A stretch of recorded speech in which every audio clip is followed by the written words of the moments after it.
蘭州甘肅博物館，冇嘢做就去啦。佢最出名嘅一件展品，我個人認為咋，飛馬踏燕。我以前讀書嘅時候，有位老師講，佢哋去形容嗰隻馬嘅速度，跑緊嘅時候可以快到搭住一隻飛翔緊、飛緊嘅燕子。你諗下隻馬幾快啊？古代人去做一件藝術品嘅想像力同埋嗰個創意幾勁啊！令我印象猶深㗎。結果睇咗啦，飛馬踏燕。咁睇埋恐龍，睇埋魚師像啦。其實我冇乜鑑賞能力嘅。片尾就擺咗大項燒烤，好飲佢嗰個羊骨湯，好好飲。仲有蘭州嘅牛肉麵，朝早食完已經頂唔順啦，因為太大碗咯。有好多時晏晝係食麵嘅啫，一係涼皮，真係冇嘢食㗎。你唔想食咁多燒烤，唔想食咁多肉啊嘛，夜晚咪燒咯。唉，算啦，睇睇啦。係咪長頸龍啊？行過去睇睇。我特登行過嚟，由頭開始。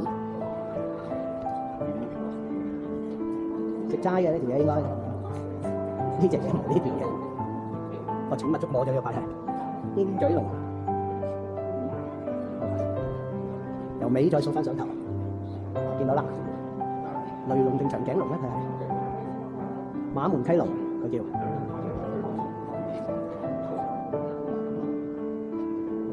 馬門溪龍啊！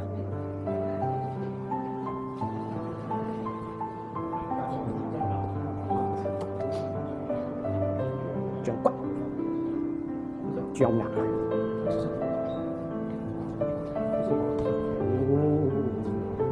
龜呢個陸龜，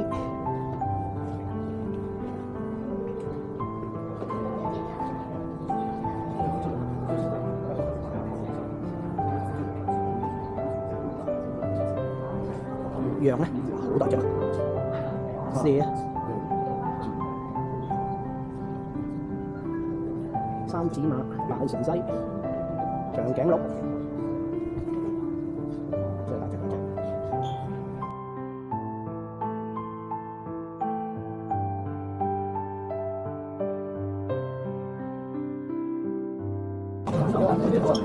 Last night 的鋼士你睇。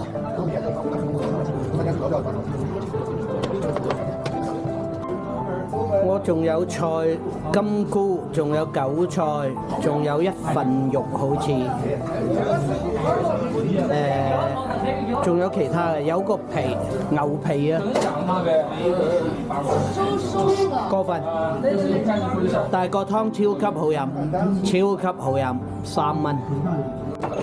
最好食其實最好飲係個湯，真係好飲。麵包、金菇、青稞、白啤啊，呢個叫。夠啦，食咁多，頂唔到㗎啦，貪心咋。